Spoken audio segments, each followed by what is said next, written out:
ایمانداری سے خرید و فروخت کرنے والے کا انجام نیکوکار اور شہیدوں کے ساتھ ہوگا۔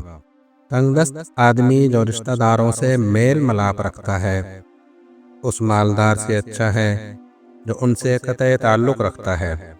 برا آدمی کسی کے ساتھ نیک گمان نہیں رکھ سکتا۔ اصلاح کے بغیر پیشانی ایسی ہے جیسے سوراخ بند کیے بغیر جہاز میں سے پانی نکالنا۔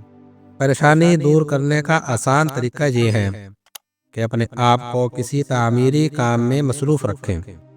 چالاک لوگ ان درندوں کے مانند ہیں جو اپنے شکار کی تاک میں ناخن چٹائے بیٹھے ہیں۔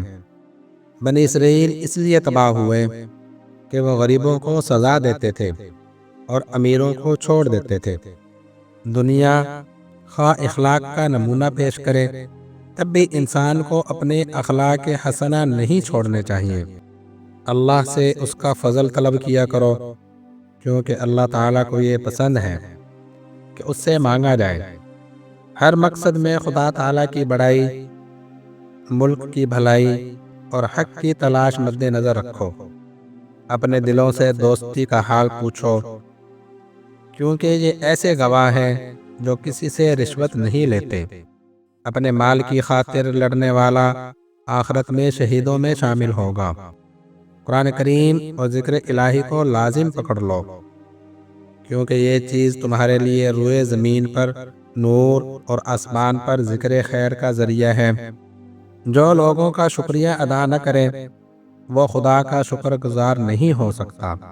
سب سے بہتر جہاد یہ ہے کہ تم انتقام کی قدرت رکھتے ہوئے بھی غصہ کو پی جاؤ۔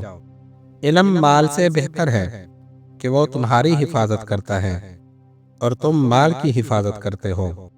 صرف خواہش کرنے سے ہر چیز نہیں مل جاتی، خواہش کے ساتھ جد و جہد بھی لازمی ہے۔ اگر اونچی پرواز کرنا چاہتے ہو تو اپنی ہمت کو بلند رکھو کیونکہ ہمت ہی آپ کی طاقت ہے۔ خود خوش رہنا چاہتے ہو تو دوسروں کو بھی خوش رکھو۔ کسی کی خوبیوں کی تعریف کرنے میں اپنا وقت برباد نہ کرو بلکہ اس کی خوبیاں اپنانے کی کوشش کرو۔